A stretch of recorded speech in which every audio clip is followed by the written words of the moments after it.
Yo, if you want to know what is the average amount of sleep that a New York City paramedic gets and what it has to do with you, stay tuned to this video. I got you.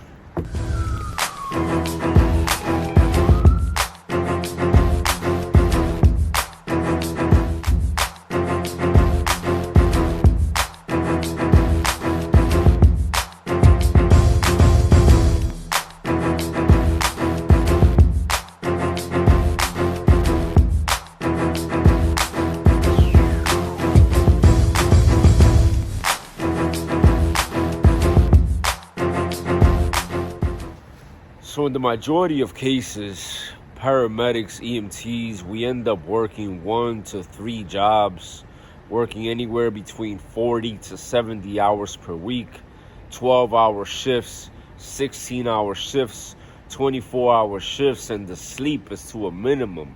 In majority of cases, what people do to be able to cope is that you'll see the same EMTs dragging their feet with a 32-ounce can of Red Bull, if it even existed. You would just see these guys in the ER driving the ambulance with a caffeine source in their hand. And I'm guilty of this too. I find myself leaning on caffeine as well.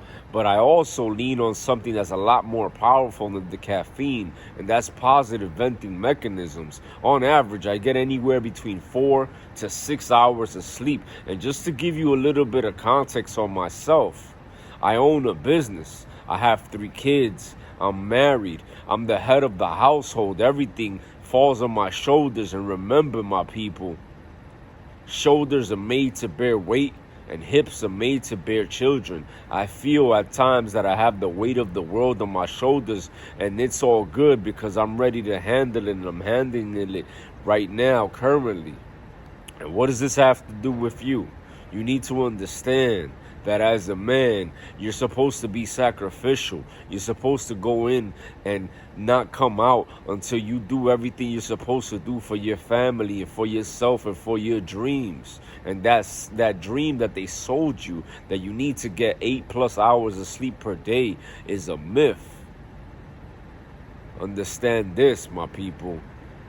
The ultimate rest should happen when you get ready to take the ultimate rest. Check it out.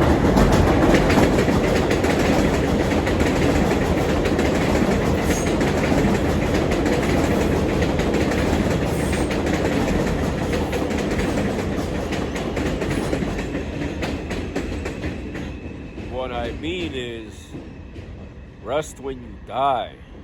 In the meantime, while you're here, have a sense of urgency. You got shit to do, you got places to be, and things to accomplish. Don't get caught spending a third of your life with your head stuck to the pillow, pressing the snooze button. Of course, rest and recovery is necessary, but by all means, don't use that as an excuse to procrastinate. Understand this, my people. When you practice procrastination, when you practice these types of things, it chips away at your self-confidence. It chips away at your self-esteem, and it allows you to do less things with the time that you have available. So I say that to say this, my people. You don't need 8+ hours of sleep as per my personal experience. Go ahead and consult with your own personal primary doctor, and go ahead and have them tell you to consume 3,000 calories per day. Go ahead and tell them to sleep. They're going to tell you to sleep 12 hours per day. At the end of the day, that information is kept to keep you as a hamster in the wheel or a dog chasing his tail. Don't let this information go over your head. If you want to snap out of this whole situation that keeps you taking 1 step forward during the week and 2 steps backwards during the weekend, if you feel like you can't get ahead in life, you need to challenge this information that you've been receiving ever since you was a child. And understand that high-level thinkers are trying to share their thoughts with you and what works with you.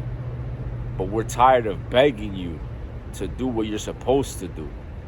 I hope this helps. Peace.